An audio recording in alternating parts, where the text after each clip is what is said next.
Okay, wow. So those are two things that I really want to unpack if we have time Yeah, with okay, you. sure. So, okay.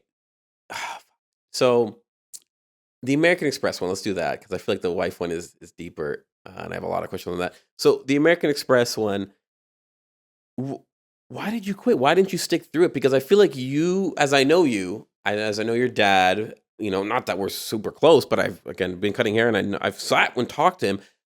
I feel like you would have been the fighter. And I feel like Claudio would have been like, screw this. I'm gonna go cut hair because that's what I really wanted. He would have been dead fast on that. I feel like you would have been like, fuck, I'm sticking to this because of the opportunities, because of all this, and I know, and in yourself, you could be executive one day of American Express. Why? I'll tell you why. I have a good answer for that.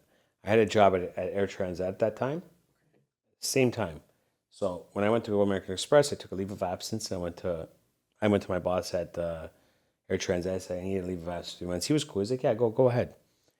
And I was so comfortable at Air Transat. It was such an easy job that I'm like, okay, I'd rather do the easy job and maybe move up at Air Transat rather than go work like a dog in this huge company. You know what I mean? That was my, but in the end, it bit me in the ass because they ended up laying us all off. So where I had probably stability at American Express, you know what I mean? But they might have restructured too. You never know what could have happened there. But my opportunity there was really good, and it was like American Express was a great company to work for. That's the only thing I regret because the facility was amazing. The people, like they had a gym, they had childcare, they had like a huge cafeteria. It was like a really cool place to work at. You know what I mean? Like I would go downstairs to the gym and say, like, we could use anything here. She's like, yeah, this is this. Once you're done your 3 month probation, this is your everything here is yours. We'll hire you. And she came to me, like the leader that was teaching us all this stuff came to me and said to me, you got a job. You don't have to worry. She goes, I'll get you in. Because I was flying through, like it was all about learning what screen to go to and what information to put on. And it was fucking basic crap. Like anybody could do it. But it was she knew that like I could she's like, you're good. You're gonna be fine. But I couldn't get over talking to people on the phone. It was like they were it was so stupid sometimes. It's probably why they lock you in for a year. Yeah, Like, we yeah, know. yeah. You need me in that At position least for a year. the year. It was so dumb. People would call. They'd have like bills that are like 20 G's, and they're like, "Why doesn't my card work?" And I'm like, "It doesn't work because you haven't paid it." You know what I mean? Like, what do you mean? Well, I need it to work. I'm at the store. Like, well, no, it doesn't work. You know what I mean? Because you haven't paid it. Because the way American Express works is like there's no limit. It's a charge card, yeah. Yeah, but you got to pay it off every month. Yeah. So You know what I'm otherwise saying? your limit goes down and you don't get one. Yeah, exactly. So it was a very very strange. That's. But the only reason why I didn't stay was because of that Air Transat job. It was easy. It was so easy Air Transat. I did nothing there. Do you think you should have stayed with the harder task? I probably would have been pretty good right now. I think I would have stuck with it. Or you would have at least learned? Because what do you take away anything from Air Transat? Yeah, like, I know exactly how the airport works. Sure. Like I know that stuff. But Sure. my boss at Air Transat was really nice. So I took away from him he was a really nice guy, really smart, very accommodating. That's the kind of boss I would like to be. Yeah. Very easygoing. He just didn't want me to lie to him. I mean, I feel like I manage a team in my job of a few people, and that's the biggest thing to me is trust and like Yeah, he would tell me, don't tell me where you're going. Yeah, you want to take off for an extra hour at lunch? Just tell me. Yeah, At least I know.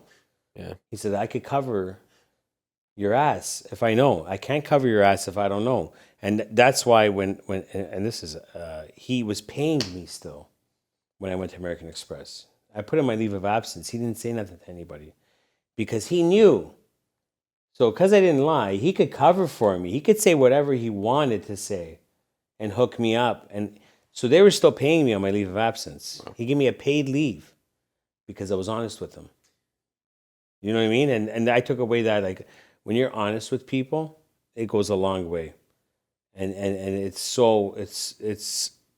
just in life, just be honest. If you screw up, own up to it. Nobody's going to hate you for owning up to it. If you can't undo what you did, then you just say, yeah, man, I messed up. This is what I did. And get past it. Once you admit something, it's in the past after. You don't have to worry about it no more because nobody can come back to you and say, well, what did you lied then? No, they can't say that. You didn't lie. You know what I mean? So that's a big life lesson for any young kids listening out there that don't lie. Yeah, because it's a demon on your back, right? That's right. Yeah. If you don't lie, man, people can't say anything about you. Yeah, Yeah. true.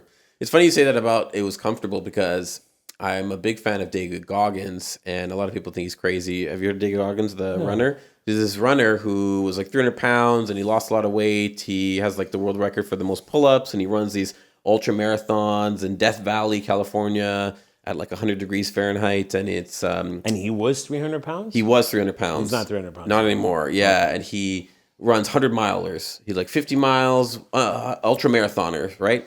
Crazy guy. Like I listened to his audiobooks and I've read his book, his first book, and then listened to both his second and first book on audiobook. And he says so many great things in my mind of like just hard stuff. And that's his whole MO is like you have to do hard things.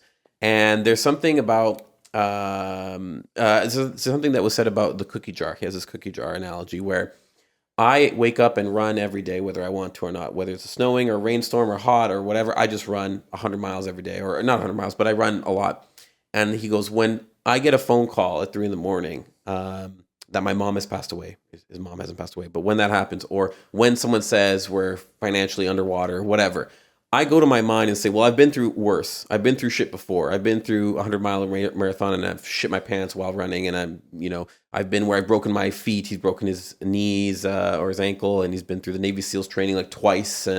He's a tough guy. And he says like, you need to do hard things to like kind of fall back on. Yeah. And realize like, I've been through this. This isn't the end of the world. And something my dad, as an immigrant dad from Ukraine, who's been through a lot of shit. I remember talking about some stuff and he's like, not phased at all. He's like, Yeah. That's your girlfriend broke up with you.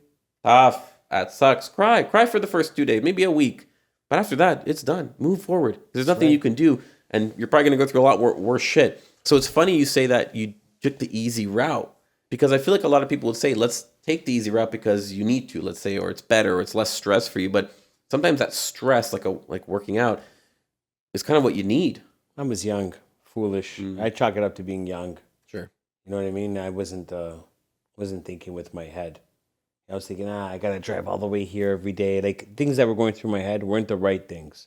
I was like, I gotta drive all the way to Markham every day, and I was living in in Bolton. I'm like, I gotta drive to Markham every day. Like I'm like, I don't want to drive to Markham every day.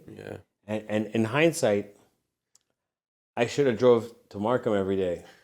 You know what I mean? Like I'm thinking, hey, it would have been okay. You know what I mean? I probably wouldn't have cared. But you're right, man. I totally agree. Sometimes you gotta do the hard things. Yeah. Do you you don't lose sleep over it, even though you regret it? Is there anything you do to tell yourself and you're happy in the trade-off where you are now? No, I don't dwell on it. You can't dwell on it, man. It'll drive you crazy. That's how you become crazy. Seriously. Fair enough. If you dwell on that kind of stuff, it's in the past. I can't change it, right? So I just got to move forward now. And that's how I live my life. You know what I mean? If it's done, I can't undo it. I can't go back in time and say, okay, I'm going to take the job. So it's done. It's a mistake. It wasn't even a mistake. I'm happy where I am now. It's just at the time, it probably would have been the best thing for me. But I was looking for the more comfortable. My other job was close to home.